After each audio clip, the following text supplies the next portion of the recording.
Hey guys, we just got back from the movie theater. We saw Conjuring Dose, and I was pleasantly surprised. Now, I didn't see any trailers for this, but I do remember the imagery of the cross going upside down, but I guess I didn't finish watching those trailers, so I went in with zero expectations.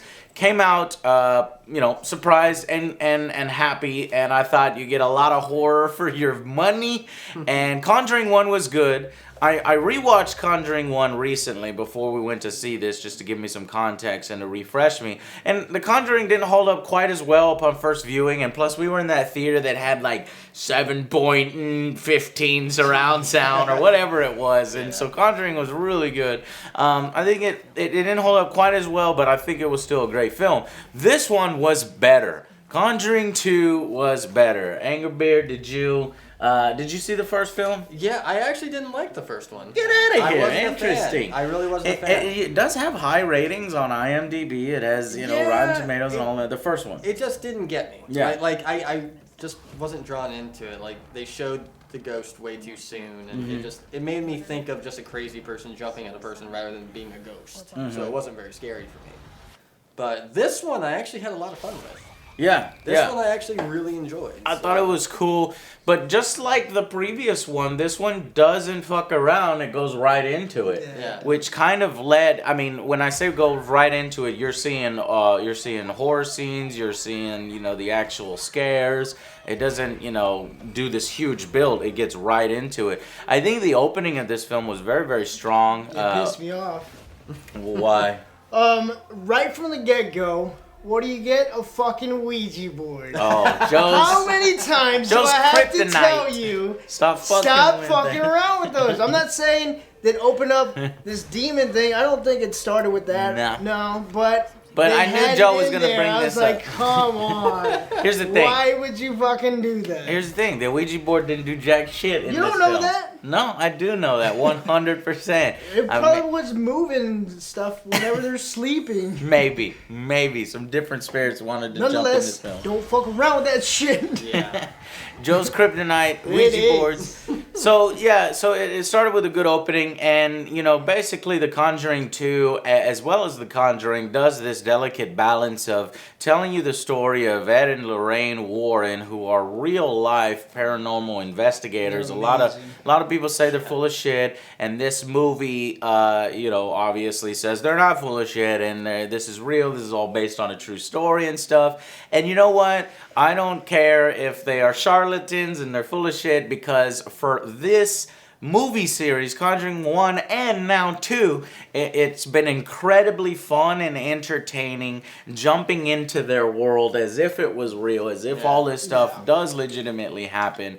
And they throw in some real audio recordings, not video footage, but audio recordings at the end of the film of the actual, possession and these different things. Some of the real photos, too. And some of the real photos of who was who, and so what they really looked like. So it sort of blended this line between fiction and reality, and for some people that enhances the film, but for me, I just looked at it as a completely parallel universe, because I've seen documentaries on Ed and Lorraine, and kind of ruined some of the things, but if you don't know about them, it's interesting to see their world, and they definitely have lots of trinkets in their house, so it leads a lot of cursed items, and they do this weird collection of items at the end of each film. Why don't they just burn it all? I know. Well, just burn it all down. Somebody says that. Release the spirits out into the open. It's gonna be a Ghostbusters situation if they release it all, where it just goes in the air. Team? And that song plays. Hey, against these demons, sure, because they won't survive it. And so this particular one, they sort of relate it to a demon that I think is actually haunting Lorraine, because in her past she saw this demon, and then we get, that's what the intro's about. We see this previous investigation of demonic possession that ends excitingly, and then boom, they do the actual story crawl telling you who Ed and Lorraine is. The Conjuring 2. It's got great fucking music. I gotta really give props to the the movie's soundtrack because it's so essential in a horror film to get the music right, and it really does. So once we have a little Ed and Lorraine introduction, we go to England, and I think this is the perfect setting for a sequel. I don't know, I just love the way the English accents, they're great to me for me to Punk listen. rock. I like their houses punk over there are a rock lot too. Houses are a lot older, Yeah. and this leads to situations of ghosts being pissed off. Get the hell out of my house. You're in. This is my house, and shit starts to go fucking crazy. And eventually, of course, Ed and Lorraine's paths cross with this family in England, and they help them out, and that's where we get the movie. And I thought it was great. You know what was interesting for me is that this film, I don't know if it was just me, but it felt really long. It did, yeah. Super long, and it just kept going and going. But when I go back and I look, is like, are there some scenes they could take out? Maybe. Yeah. I think there. I got one in particular. And what scene was that? The one I actually dropped points for me was the Crooked Man CGI. I did not like that. Okay, They so could have done something better, but I did not like that. you didn't like it. That's I the actually CGI. liked it. That's the So I one- have an opposite opinion of you. Go ahead. That's the one thing I was talking about, like in the first Conjuring, how they fully show the monster. Mm-hmm. And when they fully showed the Crooked Man, I'm just like, So you were we out need of to keep it. some of that in the shadows, you know? Yeah. You were out of that like too. That I think. mystery. I think the reason why I liked it is because it reminded me of Nightmare Before Christmas, and Yeah. he did have that sort of janky movement to it where you were thinking, "Wait a minute, is Jack this Skellington. is this stop motion animation? That's creative?" So they do some creative things with the monster. Obviously, this demon is trying to hide his true identity, and possesses toys, possesses different things, and we don't want to ruin everything for you. But there is a scene where the small English boy has this little toy that rotates, and you see an image as you look in, and it's of this little fairy tale, which is creepy as fuck, called The Crooked Man in the first place. Like, I wouldn't let I've my never heard of children play that. with that. It's like, what the fuck? Anyways, but at some point, this guy comes alive, and you see him full force, and I guess Joe and Angerbeard did that take you out of the moment a little It bit? took me out of it because when they take all the mystery away, it's not really scary anymore. I got you. And it's more comical. Yeah. You know, it's like when you see I'm always with you. It's just this is one tiny exception. I am 100% in their corner on that because I feel that too many horror films are ruined by CGI, and that's why me and Joe go out and we try to find the best horror films to let you guys know are ruined by CGI. But despite this small piece in here, I don't think it ruins the film. No, Do you think no, it it ruins the film? doesn't. No. No. No, but and the rest of the CGI looked really good. Yeah. You know, everything else was creepy as fuck. Yeah, was this a scary movie for y'all? Was it creepy? Was it Yes, interesting? it was. It like kind of captured me in there, and then fucking, of course, with the jump scare. Mm-hmm. So I was kind of freaked out by it. Well, what I liked was it didn't just rely on jump scares. It actually set up the creepy atmosphere. Yeah. So you were always on your toes, and then the jump scare would come. Yeah, you know. exactly. But it didn't feel cheap. Yeah, and so this family, they had a nice story dynamic in here where if you're a skeptic, you're gonna enjoy the film, I think, because it plays the line, straddles the line between is this family faking it, or is this truly a demonic possession? And it holds the storyline pretty steadily throughout, even though we as an audience kind of already know that it's legit. Yeah. And so that I thought that was interesting.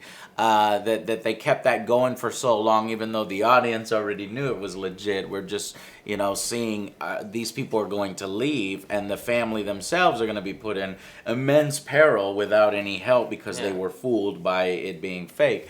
And there's, You didn't think there was a slight twist? No? I thought that maybe they would do something with it at the end, but they didn't. Yeah, I was like, maybe they are faking. Maybe they are faking. They'd go back and do every single scene and show that she was doing everything. They're gonna pull a Fight Club on us. Full of Fight Club. So it was. So there were a lot of different elements in the film that were going on. They even tried to do more of an Ed and Lorraine love story in this particular film, which I felt was done with appropriately, where it didn't overpower the film. It was just off to the side. It made sense. She cares about Ed and doesn't want him to get hurt during these exorcisms. and there was a potential, obviously, if this is one of the most powerful demons that they've come across, that Ed is in peril during this movie, and so Lorraine has visions of how he could possibly die, and as an audience, when you start to see these things get set up, you're like, oh, here it comes, and that builds incredible tension, in addition to the normal storylines tension of there being a demon or a ghost or whatever in this house. So it comes from multiple angles. So Conjuring 2, fantastic horror movie in my opinion. I think it was well worth the money. You definitely get your money's worth because it's a longer one. I feel like this is one of the longest horror movies I've ever seen, but it could have just been maybe all the beer I was drinking. I don't know. I really don't know. But there was constant tension throughout, constant scares, and they weren't all jump scares. No. Granted, there are some jump scares in there, and it wasn't, it wasn't all cliche. Everything felt grounded in reality. They had police officers coming over. I always like it. I love it when horror movies do the police officer thing, but I'm starting to see trailers of other horror movies starting to do the police officer thing too. Yeah. What was that? Lights Out, I think. Lights Out. But so they might over milk that a little bit. What I loved about the police was usually when you call in like the police or something, the ghost isn't going to do anything. Right.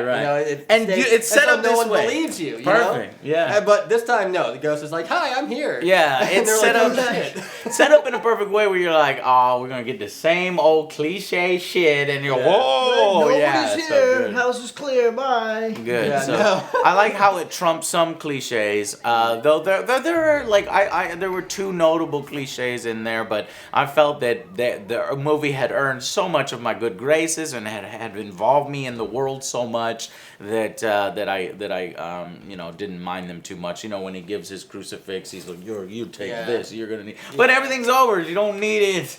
But you just and you need that shit, dude. You need that shit if you're gonna continue to fight demons in the future. You're gonna give his fucking necklace to the little girl who had been traumatized by all this shit. And I don't want to ruin too much for you, but just know that there are, no, I don't want to ruin anything. It's an interesting opposition that they fight in the film, and it's multi-dimensional, we'll say that. So, go out and see Conjuring 2. I recommend it. Let's go to our final verdicts. I'm going to start with Angerbeard. What would you give this film I'm gonna give it a solid 8. Yeah, Because I had a good time. I really did. I wasn't bored. Nothing really dragged on. I was entertained the entire time, and it did its job. And let's give the film credit because I think this is hugely important to note. I don't know of any horror movies that have gotten better with the sequel. Yeah, they really haven't. I don't know a single one. I think Conjuring 2 is the exception that Conjuring 2 is better than Conjuring 1. Because I was hoping with Sinister. Can you think of anything? Exorcist? No, hoping. Exorcist No. 2. Shit. This is not really Sinister 2 fucking was shit. Sinister 2 was shit. Jason and Jason X. Jason X is like the 14th or the 11th, Joe. Something Yeah. 7th. Something like 10th, I think.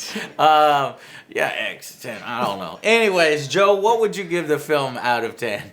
I would give it a 7. I actually like Conjuring 1 better. Whoa! Okay, well, tell us a little bit why you felt that this didn't do as much for you as the original. I'm curious because the original for me was a lot slower in the beginning, and then you start to get some stuff. Here, it jumps right in. It maintains it throughout the whole thing. I like the build up. You This like one just build-up. jumped up, yeah. That number 1 had. This one just automatically jumped into it, and I was like, oh, I kind of knew what was gonna happen.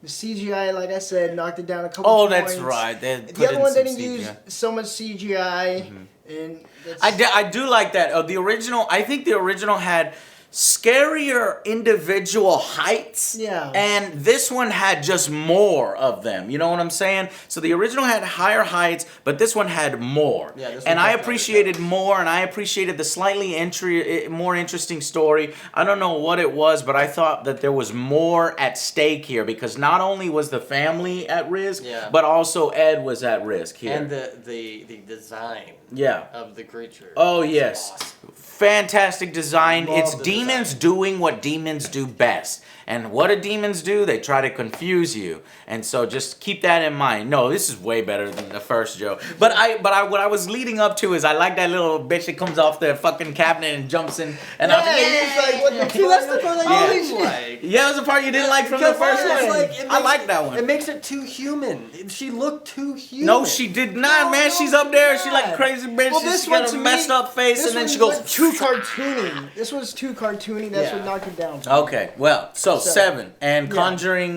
2, I forgot what you rated it, but you rated it higher. Yeah. I'm going to actually go a 9 out of 10 on this one. Though I think Conjuring I gave either an 8 or a 9. I have to go back and look, but this one is definitely a 9 out of 10 for me, and I recommend you go out and see it. Now, it's not particularly the scariest movie, okay? It's not going to rival Exorcist the first time you watched Exorcist, Yeah, but it's it is classic, man. entertaining, and it's scary. It's got genuine creepy moments. I think all the demonology or whatever you want to call it was believable and fit within its world's rules. Though I really wish that if they do a Conjuring 3 on this, I'm at 9 out of 10 right now. I want you guys to go, okay, fuck it. Let's stop staying so close to true stories and stuff and restricting ourselves. Let's just take Ed and Lorraine. Let's take all those objects in their house and let's go fucking hard. Let's just let's have a demon follow them home and the demon like slowly open all the fucking things, letting everything out and just fucking go crazy, you know? And then they got to call the Ghostbusters, the original Ghostbusters. The original, I think they're too old for Well, that. one of them is gonna be a ghost and help out from the other side that's now. gonna I think that happen. might have See, been an now alternate they gotta call the storyline new in ones- Ghostbusters. They gotta call the history. new ones first, Yeah. so they get killed. Yeah. And then they gotta they'll call clean You the hate new them ones. that much. Okay, got it. We don't know yet, but okay, guys. So Conjuring 2, good film. Yes, it was. 8, 9, 7. There are your scores, and we will see you guys on the next Angry Joe show. Bye, guys. Remember, don't play with the Ouija board. And if you hear 3 knocks, 3 specific knocks, PSA. that from means Otherjoe. you have a ghost in your And house. if you hear somebody playing the clapping game in the original, don't ignore them. Yeah, ignore the And clapping. if somebody's knocking at the door, don't open 3 the fucking times. door. And if the door opens by itself, Get the fuck Right. out. Burn the house Just- down. just burn it down. Just forget about it. Take your computer and get the fuck out. Yeah. But I like how in this film they say even if you leave the house, the thing can follow you. It I like did. that. Yeah. I like that. All right, guys. See y'all on the next Angry Joe show.